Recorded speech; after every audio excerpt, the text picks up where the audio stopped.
ข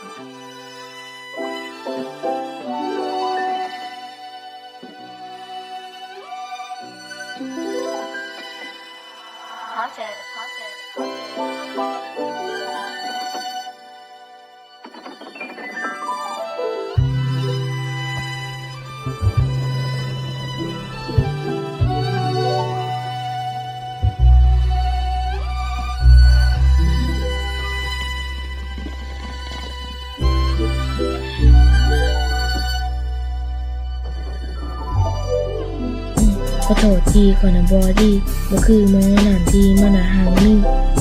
ขอนะมันคนเอิร์กลี่คงสิบ่สุกกับหมอนั่นได้ดอกติเขาก็จะก็เป็นดิสตินีแต่ส่วนข่อยกับเจ้าก็เป็นแค่เมมโมรี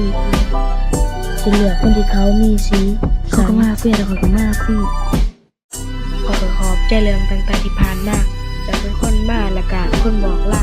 ไว้คนหนึ่งนางสาวผมน้ำตาและมันกับพันมาโดนขอคนต้องเศร้าอีกพอได้แต่นางสาวพอไปเบิ่งใช้ในโทรศัพท์มันจะบอกเลยขอกาเจ็บจัดตอนนี้ก็ดีจะบ่เห็นเจ้าทางแต่พอเปิดเบิ่งแชทเขาก็ติดอยู่ในอดีตที่จมปัก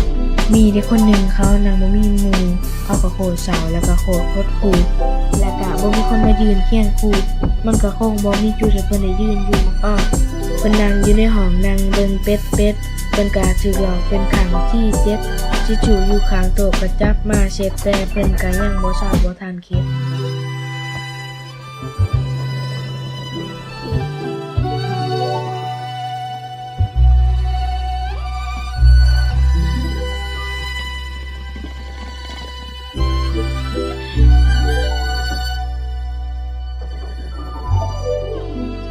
ขอโทษทีขอนะบอดี้บ่คือหมอนั่นที่มันน่ะหังนี่ขอนะมันคนเอิร์กลี่คงสิบ่สุกกับหมอนั่นได้ดอกติเขาก็จะก็เป็นดิสตินีแต่ส่วนข่อยกับเจ้าก็เป็นแค่เมมโมรีจะเหลือคนที่เขามีสี